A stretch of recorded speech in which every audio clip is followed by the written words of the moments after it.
assez de révélation, assez de puissance. Merci pour la foi en Jésus. Merci pour le sacrifice de Christ. Merci pour le sang de sa croix. Père, au travers de la guidance 166, permets à ta parole, Seigneur, de monter, d'être partagée, d'être connue, de porter le témoignage de la vérité. Permets à ta parole de transformer, permets à ta parole d'élever, Père, viens élever quelqu'un. Oh Dieu de gloire, viens élever, Seigneur, la pensée, la mentalité, le raisonnement d'une personne, Père, qui était dans un trou, qui était dans un piège, qui était dans un fossé, que l'onction vienne opérer maintenant au nom puissant élevé de Christ. J'appelle l'ancien des jours, le Dieu qui a autorité sur l'ancestralité, autorité sur l'humanité, autorité sur le cosmos, sur l'univers. Je viens appeler la puissance du Saint-Esprit, révélée par l'oreille qui entendra ce message ce soir, révélée, Seigneur éternel, au travers des yeux qui verront l'accomplissement de ce message de ce soir, révélée par les mains, Seigneur, qui manifesteront les réformes, la transformation et, Seigneur, le miracle qui, Seigneur, sortira ce soir au nom puissant élevé de Christ.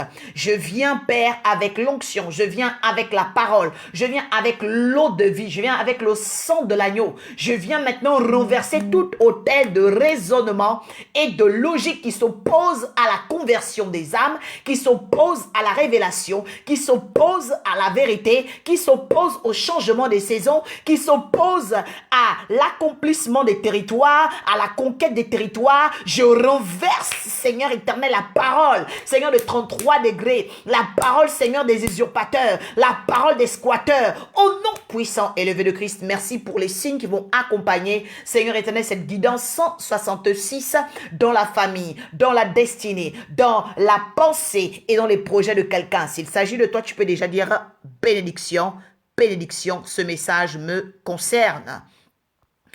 Ce message te concerne, ce message est rempli de la chose de Dieu. C'est un message qui va emmener une aptitude, qui va provoquer l'altitude. Quelqu'un dit, ce message va emmener l'aptitude qui va provoquer l'altitude. OK? Is mean upgrade, élévation. C'est-à-dire que l'Esprit de l'Éternel qui repose sur moi pour annoncer, pour enseigner, car je suis une enseignante de la parole de Christ, je suis aussi un oracle révélateur, ok, des mystères christiques, parce qu'on peut lire la lettre, mais la Bible dit que la lettre peut emmener, ok, à mourir, mais c'est l'esprit de la lettre qui va vivifier. C'est pourquoi la parole de Dieu ne devient efficace, ne devient efficiente que lorsque elle est au contact d'une voix. C'est pourquoi les saintes écritures doivent faire l'objet de notre amour. Nous devons les aimer, nous devons les chérir. Nous devons les saintes écritures. Quand tu dors, avant de dormir, tu dois les lire. Au réveil, tu dois les lire. Dans ta famille, tu dois les lire. Dans tes repas, tu dois les lire. Il faut que tu puisses parler de la parole de Dieu. Quelqu'un dit, je dois parler de la parole de Dieu au nom puissant élevé de Christ.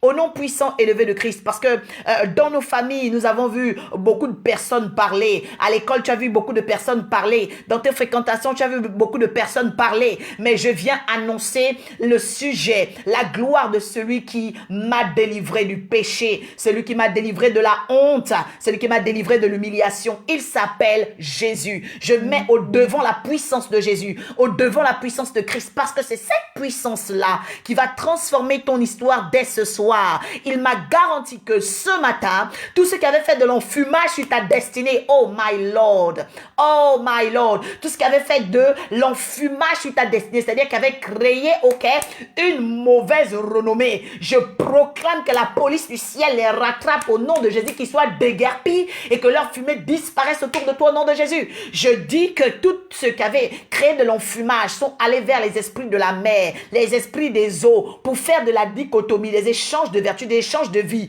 voler tes vêtements, voler tes photos, prendre tes cheveux, prendre tes sous-vêtements. Je prie maintenant, je proclame maintenant, la Bible déclare que toute langue qui s'élèvera contre toi, tu la condamneras. Mais la langue qui est partie vers un marabout, la langue qui est partie vers un fétiche, je la condamne ce soir devant le tribunal de Christ au nom puissant élevé de Christ. La Bible dit quoi? La Bible dit à une personne qu'on a collé un esprit d'échec Moi, en tant qu'oracle, laisse-moi t'expliquer quelque chose.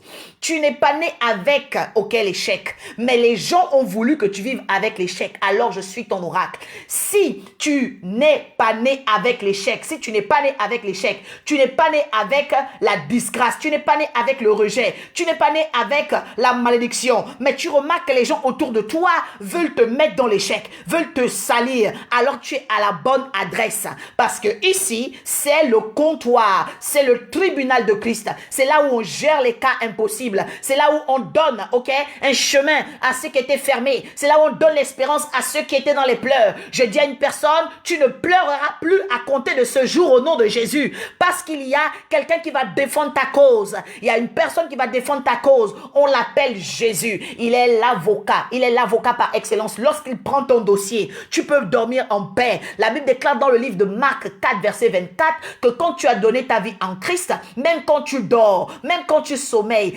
qu'importe ce que tu fais, la semence de la rédemption, la semence christique, la semence, la semence de la repentance, la semence de la conversion, la semence de l'acceptation, parce que la semence même de la confession, parce que la Bible déclare que nous croyons du cœur, mais nous confessons de la bouche pour parvenir au salut. Je dis à une personne qui a confessé Jésus dans une assemblée, tu as confessé Jésus dans une rue, tu as commencé à évangéliser, tu as commencé à parler du Seigneur, laisse-moi te dire que la semence ne mourra pas. Il y a une semence qui ne meurt pas, parce que Jésus aime ceux qui l'honorent. Il dit, si vous avez honte de moi au milieu des hommes, j'aurai honte de vous auprès de mon Père. Je dis à une personne qui a une semence, qui a parlé de l'Éternel à son mari, qui a parlé de l'Éternel à ses frères, qui a parlé de l'Éternel, je dis, cette semence-là ne mourra pas. Je dis, même quand tu es en train de m'entendre ce soir, tes amen, ta joie, tes cris dans ta maison, ce sont des semences, parce que chaque 24 heures, il y a des anges qui descendent. Je dis à une personne, ce soir, il y a un dossier qui sera pris en charge, et c'est le tien. Quelqu'un dit, c'est mon dossier qui sera pris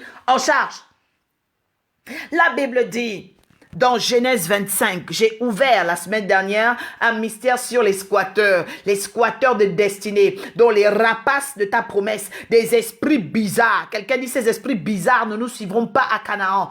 Des esprits bizarres, des esprits intrusifs, des esprits trudents, des esprits mensongers, des esprits voleurs, des esprits qui veulent répéter des cycles de servitude. Je viens en tant qu'oracle pour dire que tu ne subiras pas la malédiction de tes parents, la malédiction de tes oncles, la malédiction de tes cousins, la malédiction de ton pays ou la malédiction de ta couleur de peau. Non, non, non, non, non, non, non. Dans le royaume des cieux et sa justice, il y a un langage, Dans le royaume des cieux et sa justice, il y a une manière d'agir. J'ai été formé, j'ai été appelé, j'ai été mis à part, j'ai souffert de choses, j'ai connu l'humiliation, mais jamais Jésus ne m'a abandonné. Il m'a toujours donné le dernier mot et je sais que ce Dieu-là va prendre ton dossier en main. Je dis que ce Dieu-là va prendre ton dossier en main parce qu'il est le roi des rois, le Seigneur des seigneurs. Quand il prend en charge ton dossier, Saint-Esprit, il y a un changement, d'adresse. Je dis à une personne qui s'apprête à déménager, qui va convoler dans des noces, parce que les gens avaient pensé que tu étais maudite,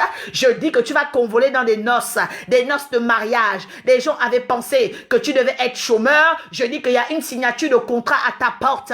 Les gens avaient pensé que tu ne vas jamais enfanter, je dis il y a une layette, il y a déjà un trousseau, il y a quelque chose qui se prépare. Je dis à une personne ce soir que l'Esprit de l'Éternel est là pour gérer ton cas. Il est descendu avec des rétributions. Il est descendu avec des récompenses. Prends ta Bible, nous allons traiter ce cas. Nous allons traiter ce dossier. Nous allons ouvrir le tribunal de Christ dans cette guidance ascensionnelle. Oui. Dans cette guidance ascensionnelle 166, il y a une huile particulière parce que Jésus va trancher. Je dis à une personne, Jésus va trancher au nom puissant, élevé de Christ.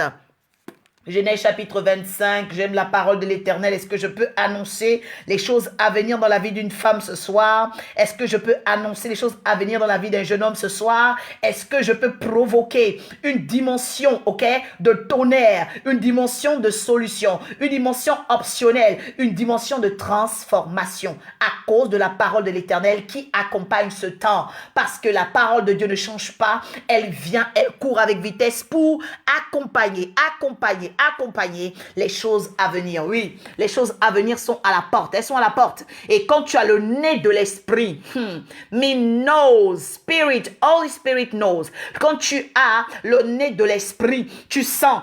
En ce moment, je sens l'odeur de ton miracle. Je sens l'odeur de ton miracle. Je sens l'odeur. C'est de la même manière que quand il y a un rat pourri, il y a une odeur. Quand il y a un malheur qui va arriver, il y a une odeur. Mais quand un bonheur arrive, il y a une odeur. Je sens en tant qu'oracle. Je sens, ok. Oh my Lord, I great. Oh my Lord. Oh Seigneur, tu es bon. Je sens l'odeur de ton miracle. Je sens l'odeur de ton miracle. Il y a une personne qui va donner 4 fois bénédiction et commencer à partager. Je sens que l'odeur du miracle d'une femme est en train de se pointer. Je sens ces choses parce que le ciel ne me trompe jamais. Le nez de Dieu ne me trompe pas. Je sens l'odeur de ton miracle arriver. Je sens l'odeur de ton miracle parvenir. Je sens l'odeur de ton miracle arriver à l'accomplissement. Genèse 25, verset 12 à 22. Genèse 25, versets 12 à 22. Je parle ce soir de la foi de l'héritier et la foi de l'esclave. Les squatteurs dans tes pensées. Vous savez, l'homme est tel ses pensées. Après la naissance, tu grandis et tu commences à faire des pas vers l'âge mental, l'âge psychologique, l'âge où tu te développes. Et toute ta vie, tu vis avec tes pensées. Mais tes pensées, c'est le jardin secret de ta vie, ok? Tes pensées, c'est le jardin secret de ta vie. Et malheureusement, beaucoup de gens ne savent pas que c'est par leurs pensées, ok, qu'il y a une énergie. Quelqu'un dit, c'est l'énergie qui circule dans mes pensées qui est l'énergie de ma vie. Donc, quelqu'un qui est sorcière, quelqu'un qui est sorcier, il n'est pas d'abord sorcier par la parole, il est sorcier par sa pensée. C'est-à-dire qu'il a une pensée d'esclave. Parce que vous devez comprendre ce soir qu'il y a la pensée, ok, de l'héritier, c'est-à-dire la pensée prometteuse, la pensée de celui à qui Dieu a promis et la pensée de celui qui est esclave, ok? Donc vous allez comprendre ces choses ce soir parce que la pensée de l'esclavage, c'est la pensée de la servitude, c'est la pensée de la malédiction. Verset 12. Verset 12. Prends ta Bible dans Genèse 25, verset 12. La Bible dit quoi? La Bible dit ceci. Voici la postérité d'Ismaël, fils d'Abraham, qu'Agar. Quelqu'un dit que la dame de Pic, l'Égyptienne, servante de Sarah, avait enfanté à Abraham. Je répète. Postérité d'Ismaël.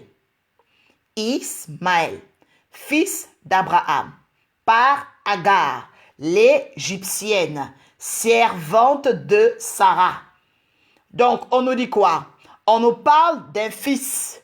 On nous parle de son père, on nous parle de sa mère, on nous parle du travail de sa mère ou encore, ok, de la reconnaissance sociétale qu'elle avait et de ce que la reconnaissance sociétale qu'elle avait a produit. Je viens déjà parler à une personne ce soir que dans la foi de l'esclave, il y a toujours la reconnaissance sociétale, c'est-à-dire que la société peut vouloir te coller une étiquette à cause de ton travail, te coller une étiquette à cause de ton CV, te coller une étiquette à cause de ce que tu as eu à faire. Ça, ce sont des alliances de servitude. Quelqu'un dit ce sont les alliances de servitude. Dans les alliances de servitude, parce que vous devez remarquer que Abraham a eu, ok, à faire cet enfant. Pourquoi? Parce que cet enfant était le résultat d'une pensée d'inquiétude. Quelqu'un dit les pensées d'inquiétude provoquent les sorties des esclaves. Quelqu'un dit les pensées d'inquiétude provoquent des solutions d'esclaves. Je veux que tu notes cela ce soir. La Bible dit que la postérité d'Ismaël, fils d'Abraham, Abraham qui est le père de la foi. Regardez, hein, la foi. Mais la foi d'Abraham, par l'inquiétude, a fait naître quoi?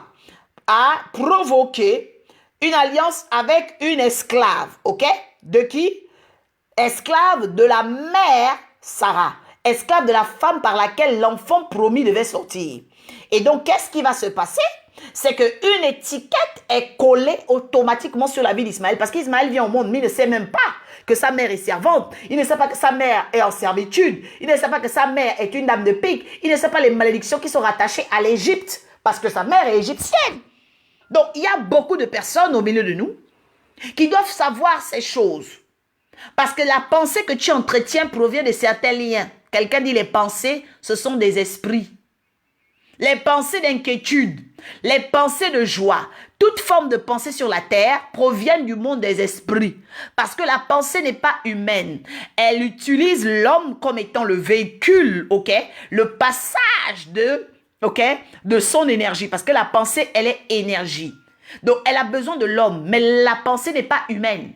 Donc, quand quelqu'un pense à écrire un livre, la personne est inspirée par un esprit.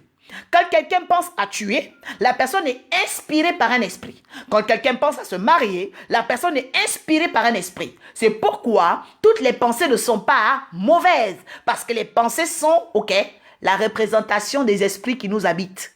Alors pose la question, ce soir, quelles sont les pensées qui m'habitent en ce moment? Sont-elles des bonnes pensées? Alors tu es vêtu et même rempli des bons esprits. Mais as-tu des esprits méchants? Tu le sauras au travers de tes pensées. La Bible dit quoi? Depuis 6 heures du matin, tu t'es réveillé le 11 comment? Est-ce que tu étais en colère? Est-ce que tu étais colérique? Est-ce que tu étais méchant avec les gens? Est-ce que tu as commencé à te battre? Est-ce que tu as commencé à jalouser? Est-ce que tu as commencé à saquer la vie des gens? Est-ce que tu allais faire, le Congo ça? Est-ce que tu allais t'asseoir pour faire le crimador? Est-ce que tu as commencé à faire la papatoya? Quelles étaient les pensées qui étaient sur toi? Parce qu'il faut savoir que les pensées sont la représentation de nos esprits. Quelqu'un dit les pensées sont la représentation de nos esprits. C'est pourquoi vous devez savoir que l'homme spirituel juge de tout et n'est jugé par rien. C'est-à-dire qu'un homme spirituel ne peut plus subir, les étiquettes. Parce qu'il y a des étiquettes dans la foi des esclaves. Oui, les Noirs sont comme ça. Oui, les Congolais sont comme ça. Oui, les Camerounais sont comme ça. Ça, c'est la pensée des esclaves. Quelqu'un dit ça, c'est la foi de l'esclavage. Oui. Pourquoi? Parce qu'il faut savoir que quand vous rentrez dans le système de la conversion, comme on dit conversion, mean change, change devise. C'est-à-dire que vous prenez, votre monnaie selon le pays où vous êtes. Si tu es au Maroc, tu as ton dirham. Mais quand tu viens en France, tu n'achèteras pas avec le dirham. Tu changes de monnaie. OK? Donc, accept Jesus, is including to change device, to change, your mind, to change your thoughts. C'est très important. C'est-à-dire que tu ne peux pas avoir Jésus et ne pas vouloir changer tes pensées. Ah, mais dans ma famille, on avait dans ma famille, vraiment, on n'aime pas trop les Camerounais. Bon, dans ma famille, on n'aime pas trop les Arabes. Dans ma famille, on n'aime pas trop les Américains. Oh, ben, dans mon pays, les Africains, c'est des crèves la faim. Non, ce n'est pas la pensée du royaume des cieux. Tu dois d'ailleurs savoir que c'est la pensée des esclaves. Parce qu'il y a deux postérités, Il y a la postérité du sable, il y a la postérité étoilée. Vous voyez qu'on ne marche pas sur les étoiles, mais on marche sur le sable. Pourquoi? Mais qui marche sur eux? C'est le serpent. La Bible dit quoi dans Genèse? La Bible dit que le serpent mangera la poussière de la terre. C'est pourquoi même parmi les descendants d'Abraham, permettez-moi de vous l'annoncer en tant qu'oracle, que même parmi la postérité d'Abraham, malheureusement, il y en a qui vont se faire manger par le serpent. Quelqu'un dit, je refuse d'être mangé par le serpent au nom puissant élevé de Christ. C'est très important de le savoir. Parce qu'il y a des gens qui disent, moi je suis fille d'Abraham. Oui, j'ai la foi. Oui, j'ai la foi. Mais tu as quel type de foi? L'oracle de Dieu est venu te parler ce soir qu'il y a une distinction de foi. Parce que moi, je ne marche pas avec des personnes qui ont la foi du sable, qui ont la foi des esclaves, qui ont la foi clanique, qui ont la foi tribale, qui ont la foi, de coloration de peau, qui ont la foi, des intérêts. Je marche avec des personnes qui ont la foi des étoiles, la foi des héritiers, la foi, de ceux qui investiguent, ceux qui veulent être témoins oculaires des promesses, ceux qui veulent comprendre la chose de Dieu, ceux qui veulent consulter l'Éternel. La Bible dit quoi? La Bible dit, voici les noms des fils d'Ismaël, par leur nom. Par leur nom. Nous parlons ici du référentiel. Vous devez savoir que chaque fois, la foi, ce qu'on appelle l'espérance qui devient une évidence, l'espérance qui devient une démonstration des choses qu'on espère, qui est un exercice quotidien, qui est un exercice permanent, qui est un exercice d'ouverture. Si tu veux réussir par Dieu sur la terre, normalement, on doit te donner le choix, soit d'être de la foi, du sable, c'est-à-dire de l'esclave, soit d'être de la foi, des étoiles, mais pour payer le prix que tu vas découvrir ce soir. La Bible dit qu'il y a un référentiel. Quelqu'un dit qu'il y a un référentiel dans la foi. La Bible dit que le référentiel était par le nom. selon leur nom, selon leur génération. Il y a eu Nebajot, premier-né d'Ismaël, Kédar, parce qu'on parle des tentes de Kédar au niveau de Salomon, ok? On parle des tentes de Kédar, parce que même la Sunamite a loué les tentes de Kédar, ok? Je ferme la parenthèse de la Sunamite et je reviens. Abdil, Mibsam, ensuite Mishma, après il y a Douma, et après il y a Massa, après il y a Hadad, vous voyez? Hadad, il faut savoir que Hadad, ok? C'est Ada. Voilà, parce que tu enlèves le H, tu as Ada. Après, tu as Tema, tu as Jétou, tu as Napish, tu as Kedma. Le verset 16 dit quoi? Ce sont là les fils d'Ismaël. Ce sont là leurs noms. Quelqu'un dit le référentiel dans le monde spirituel est très important. Selon leur parc. Qu'est-ce qu'il y a dans un parc? Dans un parc, il y a des aires de jeu. Dans un parc, il y a, ok, des fleurs. Dans un parc, il y a une organisation. Et on dit aussi leur enclos. Laissez-moi vous dire une chose. Laissez-moi vous dire une chose. Quand on parle d'un enclos, ok, ça veut dire que c'est un endroit qui est périmétré. C'est un endroit, un secteur, ok, qui est bariolé, ok, qui est bariolé. Il y a une fermeture. On ne peut pas y entrer n'importe comment. C'est-à-dire que dans le monde de la servitude, vous devez savoir une chose. C'est que tout est organisé en bien, mais pour le malheur des uns. Je répète, dans la servitude, tout est organisé en bien, mais pour le malheur des uns. Parce qu'il y a des gens qui pensent que la servitude, c'est seulement l'esprit de pauvreté. Non. Il y a des riches qui sont en servitude. Voilà. Il y a des riches qui sont en servitude. Il y a des stars qui sont en servitude. Il y a des artistes qui sont en servitude. Il y a des présidents qui sont en servitude. La servitude, c'est le référentiel à l'esprit du sable qui est toujours dévoré par le serpent. La Bible dit quoi? La Bible dit qu'ils furent 12 chefs de leur peuple. Quelqu'un dit, ça c'est leur affaire. Ok? Nous venons maintenant au verset 17. La Bible dit, voici les années de la vie d'Ismaël. 137 ans. 137 ans. Vous prenez le 1 et le 3, ça fait 4. Le 4 et le 7, ça fait le 11. Et vous voyez quoi? Vous voyez que dans le monde spirituel, le 11 a un grand pouvoir, ok? Dans le monde déjà de l'islam, le 11 a un grand pouvoir dans le monde spirituel parce que le 11 représente, ok, soit la dualité, soit, ok, le couple.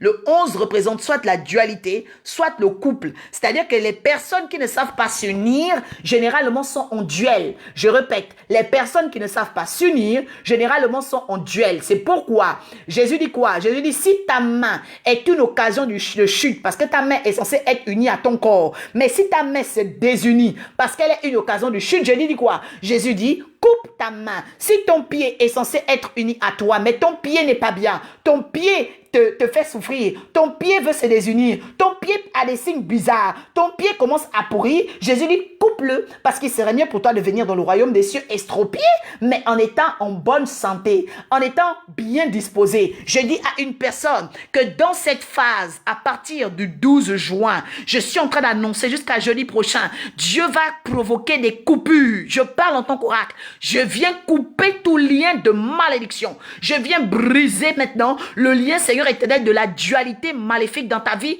au nom puissant de Jésus. La Bible dit quoi? La Bible dit qu'à partir de là, il y a eu expiration et il mourut. Dans le référentiel de la servitude, la foi de la servitude, on vous garde toujours dans les oppositions. On vous garde toujours dans les oppositions. C'est-à-dire que vous avez l'impression que vous allez de trouble en trouble. Quelqu'un dit, je sors de la servitude au nom de Jésus. Vous allez toujours de trouble en trouble. C'est-à-dire qu'on vous crée toujours des duels. Tu es là avec ta mère, tu es le problème avec ta mère. Tu es là avec ton frère, tu es le problème avec ton frère. Tu es dans un endroit, ce sont les signes, ok, de la malédiction. Ce sont les signes de la malédiction. Parce que dans la malédiction, ok, dans la servitude, il faut que tu ne saches jamais comment t'en sortir. Donc, il faut t'occuper. Quelqu'un dit, je brise leurs travaux sur ma vie au nom de Jésus. La Bible dit quoi ensuite? Ses fils habitèrent depuis Avila, Shur, qui est en face de l'Égypte, en allant vers la Syrie, s'établit en présence de tous ses frères. Maintenant, on parle de la postérité d'Isaac, fils d'Abraham. Quelqu'un dit la postérité étoile. La Bible dit que Isaac était attendu par Abraham, mais il est venu après les inquiétudes. Après les inquiétudes, parce que Ismaël, c'est le fils de l'inquiétude, c'est le fils de la servitude. Vous savez, quand vous êtes inquiet, c'est le signe qu'il y a un esprit de servitude sur vous. Il faut briser les esprits de servitude. Parce que l'inquiétude est le signe qu'il y a le serpent qui cherche à vous mordre. Quelqu'un dit, je brise maintenant l'alliance avec la postérité du sable. Je détruis la mémoire du sable, la pensée du sable sur mon âme et mon esprit. Au nom de Jésus, je ne me ferai pas bouffer par le serpent. La Bible dit quoi? La Bible dit, voici la postérité d'Isaac. Celui que le serpent ne peut pas, détruire. Mais sa postérité là écrasera la tête du serpent. Que va dire le Seigneur? Le Seigneur dit dans sa parole qu'Abraham engendre Isaac. Isaac était âgé de 40 ans.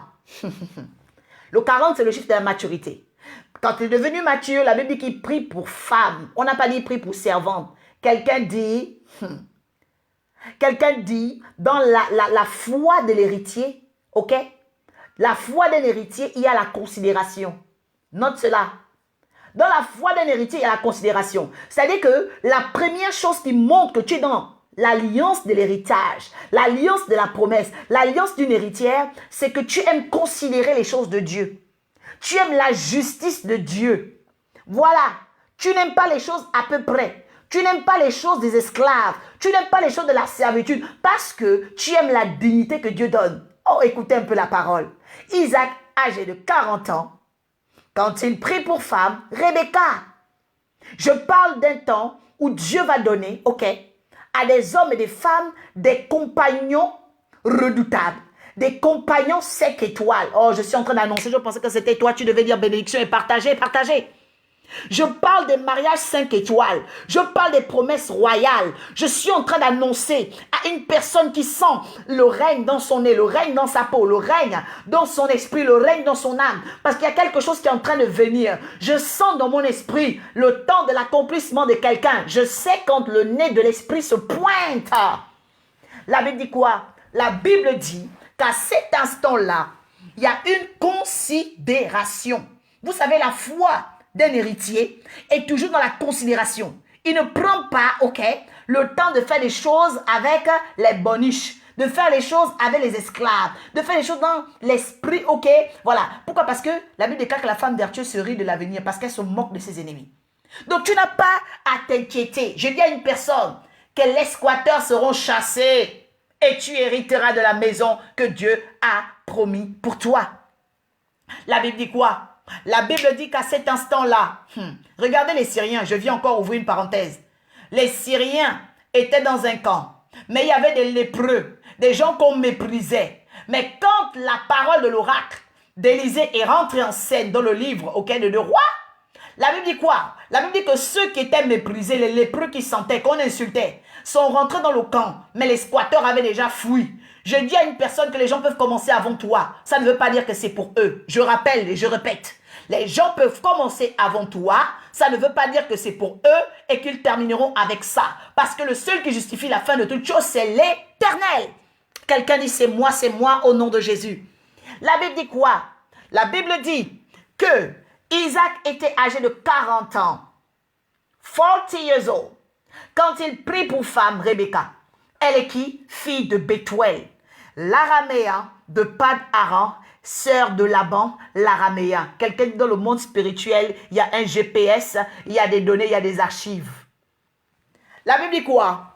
Au verset 21, Isaac implora l'Éternel. On ne m'a jamais dit dans les versets précédents que Ismaël implora l'Éternel. Je viens déjà dire à une personne, quand tu as la foi de l'héritier, la foi de l'héritier, je n'ai pas dit de l'hérédité, la foi de l'héritier, quelqu'un note. Tu aimes consulter Dieu. Les gens vont se demander, mais pourquoi tu as autant de zèle? Pourquoi tu as autant de foi? Parce que c'est toi. Quelqu'un dit, c'est parce que c'est moi l'héritier. Quand tu es héritier, quand tu es héritière, je suis venu ce soir parler à des héritiers. Tu aimes consulter Dieu, tu aimes implorer Dieu, tu aimes chercher Dieu dans la vie de ceux qui sont pour toi. La Bible dit quoi? Isaac implora l'Éternel pour sa femme. On n'a pas dit que Isaac implora l'Éternel pour lui, parce que lui-même, il était déjà l'enfant héritier. Quand tu es un héritier, tu trouves des solutions pour les autres. My Lord. Quand tu es un héritier, tu sais être utile pour les autres. Quand tu es une héritière, tu sais être une bénédiction pour les uns. Je dis à une personne qui va monter dans une dimension solutionnaire, une dimension optionnelle, une dimension d'héritage. C'est-à-dire que tu deviendras la middleman, means la femme solution. C'est-à-dire qu'une femme solution, un homme solution. C'est-à-dire que tu sais toujours porter la cause de l'Éternel. Quand on dit d'évangéliser, tu te lèves. Quand on dit de partager les vidéos, tu te lèves. Quand on dit de parler d'Éternel, tu te lèves. Quand on dit qu'il faut jeûner, tu te lèves. Quand on dit qu'il faut soutenir un frère, tu te lèves. Quand on dit qu'il faut prier pour sa mère spirituelle, prier pour ses frères, tu te lèves. Pourquoi? Parce que tu es un héritier. Regardez, Ismaël. Ismaël a vécu au point carré. C'est-à-dire qu'il a vécu, selon sa propre vie et puis son peuple. Point barre. On n'a jamais dit qu'il a consulté Dieu. On n'a jamais dit qu'il a vécu pour quelqu'un. Non. Pourquoi? Parce qu'il était du sable. Et puis, vous ne pouvez pas reprocher à une personne qui est du sable, c'est qu'elle est du sable. Mais toi, tu ne peux pas devenir, ce que Dieu n'a pas prévu. Quelqu'un dit, je refuse. C'est ce que beaucoup de chrétiens n'arrivent pas à faire, beaucoup de femmes solution n'arrivent pas à faire, beaucoup d'enfants de Dieu n'arrivent pas à faire. Mais je dis à une personne, tu ne vivras plus les résultats du sable après avoir écouté cet oracle 166 au nom de Jésus. Quelqu'un me donne 4 fois bénédiction, bénédiction, bénédiction, bénédiction, je bénis l'oracle. La Bible dit quoi? La Bible dit ceci. Isaac, au verset 21 de Genèse 25, implora l'Éternel. Un héritier cherche toujours la face de Dieu pour les autres. Ok? Il implora l'Éternel pour sa femme. Pourquoi? Parce qu'elle était stérile. Je dis à une personne qui a des stérilités, qui prépare des promesses, troublantes. Quelqu'un dit des promesses troublantes. La Bible dit quoi? La Bible dit que cette femme-là était stérile. Mais l'Éternel l'exauça. Alors, quelqu'un va me dire, mais si l'Éternel pouvait exaucer, pourquoi il a attendu que Isaac implore? Quelqu'un dit, c'est comme ça pour un héritier. Un héritier ne peut pas aller loin, de sa racine. L'héritier est comme le fruit, mais le fruit vient d'un arbre et l'arbre opère à cause de ses racines, Donc, c'est très important de savoir que dans, la postérité d'Abraham, la postérité étoilée, la postérité du fruit d'Abraham, le fruit de la promesse, il y a un lien entre le fruit, les branches et les racines. Donc, Dieu est notre racine. Comprenez qu'on ne peut pas s'éloigner de lui. Comprenez qu'on ne peut pas vivre sans jeûner. Comprenez qu'on ne peut pas vivre sans les Saintes Écritures. Comprenez qu'on ne peut pas vivre sans parler de lui. Comprenez qu'on ne peut pas vivre sans la consécration. Comprenez qu'on ne peut pas vivre sans la sanctification. Comprenez. Quelqu'un dit, je bénis 4 fois l'oracle ce soir au nom de Jésus. Parce que c'est toi l'héritière. Je suis venu expliquer ta vie. Parce qu'il y a beaucoup de gens qui ont voulu mélanger ta vie. On commençait à parler en désordre. On commençait à dire n'importe quoi. Je dis, c'est parce que tu es héritière. Laisse-moi te le dire ce soir. Oui, c'est parce que tu es héritière. Tu implores. Les gens trouvent que c'est exagéré parce que vous savez, quand on implore quelqu'un, on est dans l'adoration, on est dans la dévotion, on est 100%. Vous voyez Jésus aller dans le désert 120 jours. Les gens le suivaient. Les gens disent, mais toi aussi tu ne dors même plus la nuit. Toi aussi tu pries trop. Toi aussi tu lis trop la Bible. Mais c'est normal. Quand on est héritière, on implore. Oui, j'aime passer des temps où j'implore l'Éternel. Je suis dans sa présence. Je cherche la pensée de Dieu. Je suis pleinement en lui. Parce que je suis l'héritière. C'est normal. Quelqu'un dit c'est normal. C'est normal. Ne cherchez pas parmi les morts celle que Dieu a ressuscitée. Quelqu'un dit j'ai déménagé. Ne me cherchez plus parmi les pécheurs, car j'ai été converti. Ne me cherchez plus parmi les médisants, car Dieu a changé mon langage. Ne me cherchez plus parmi le sable, car je suis devenu une étoile. Oh, my Lord. La Bible dit quoi? La Bible dit ceci. La Bible dit que Isaac implora l'Éternel pour sa femme, car elle était stérile. L'Éternel exauça Rebecca, sa femme, et elle devint enceinte. Je dis à une personne, quand on est héritier, on est toujours dans l'imploration, dans la dévotion, dans l'invocation, dans le recours à l'Éternel, parce que c'est notre tribunal de justice. C'est là que nous avons gain de cause, malgré la stérilité hypothétique. Une stérilité hypothétique, c'est-à-dire que ce sont des stérilités en fait dont le recours, la solution est déjà là. Voilà. C'est-à-dire que ça n'a rien à voir. Voilà. Ça n'a rien à voir des stérilités dont les gens parlent. Voilà. C'est pourquoi dans ta vie, tu dois apprendre à boucher tes oreilles, à tous ceux qui ont des voies de sable, c'est-à-dire que des gens qui ont des solutions de sable, des gens qui ont les solutions du serpent, des gens qui ont les solutions bizarres. Ah oui, depuis que tu as des problèmes, viens un peu voir un marabout, quelqu'un dit je refuse. Depuis que tu as des problèmes, viens un peu voir un magicien, quelqu'un dit je refuse. Depuis que tu as des problèmes, viens un peu dans la maçonnerie, quelqu'un dit je refuse. Depuis que tu as des problèmes, viens un peu essayer la magie, quelqu'un dit je refuse. Pourquoi? Parce que toi, tu dois vivre par l'imploration de l'Éternel, car ta stérilité est hypothétique, elle est intermédiaire, elle cache un exaucement royal, elle cache, ok, un exaucement puissant. La Bible dit quoi? La Bible dit quoi? Parce que c'est le dernier verset. C'est le dernier verset. Le verset 22. La Bible dit que les enfants se heurtaient. Quelqu'un dit les enfants se heurtaient. Je parle à une personne qui sent en elle les enfants se heurter. Quand les enfants se heurtent, c'est quand tu es devant des dilemmes, tu es devant des choix. Il y a deux choses qui sont en train de se battre en toi. La Bible dit quoi? Elle dit, s'il en est ainsi, mais pourquoi suis-je enceinte?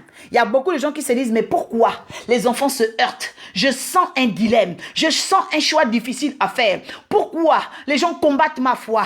Pourquoi les gens combattent mon appel? Pourquoi? Je dis à une personne, c'est parce que tu es enceinte. La Bible dit quoi? Elle alla ensuite consulter l'Éternel. Pour dire aussi à une personne que c'est toujours dans les périodes de problèmes que Dieu vient t'enceinte. Voilà. C'est toujours dans les problèmes que Dieu donne une nouvelle vision aux héritiers. C'est dans les épreuves que Dieu donne la gloire aux héritiers.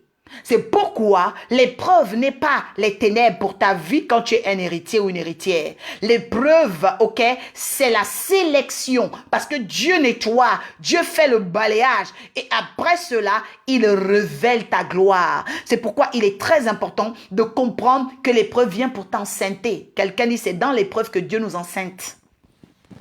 Et va-t-on dire, dans Genèse 25, verset 22, elle alla également consulter l'Éternel. Je dis à une personne que c'est parce que j'ai consulté, j'ai imploré l'Éternel que tu vas comprendre le chemin, tu vas connaître le chemin. Parce que bizarrement, la Bible dit que quand on est héritier, nous on implore pour que les autres consultent. Oh Seigneur, merci. La Bible dit que Isaac en tant qu'héritier implora l'Éternel, mais sa femme n'a pas imploré l'Éternel, elle a simplement consulté. Quelqu'un dit, quand tu es héritier, tu es celui qui ouvre les portes et les chemins afin que les hommes aillent consulter l'Éternel. Oh, la Bible dit quoi? La Bible dit que Isaac, héritier, a imploré l'Éternel, mais sa femme, Sarah, ceux qui étaient avec lui pouvaient consulter. Je dis à une personne qui m'entend, je dis à une personne qui écoute ses enseignements, je dis à une personne qui a la foi en Jésus-Christ, je dis à une personne qui a accepté Christ comme son Seigneur et Sauveur personnel, je dis à une personne ce soir que c'est parce que tu m'as entendu implorer l'Éternel. Parce qu'en annonçant ce soir, je suis en imploration. Tu vas rentrer en consultation. La semaine qui commence du 12 où nous sommes là, parce que nous avons basculé, il est minuit, ok, 20, nous avons basculé du 11 au 12, parce qu'il fallait, ok, une traversée, parce que Dieu va permettre, ok, une simultanéité. La simultanéité va provoquer une action. La Bible dit quoi? La Bible dit, parce que, ok, Isaac, héritier, a imploré Sarah, ok, plutôt Rebecca, sa femme, va consulter. Consulter, ça veut dire recevoir le conseil. Consulter, ça veut dire recevoir les solutions. Consulter, ça veut dire recevoir les aptitudes.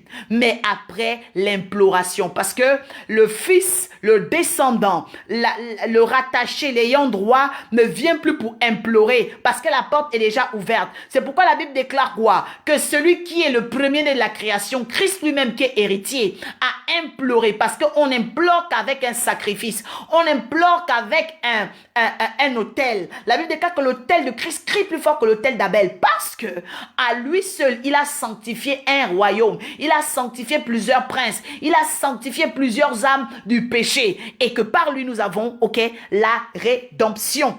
C'est pourquoi Dieu choisit dans des familles des personnes pour implorer.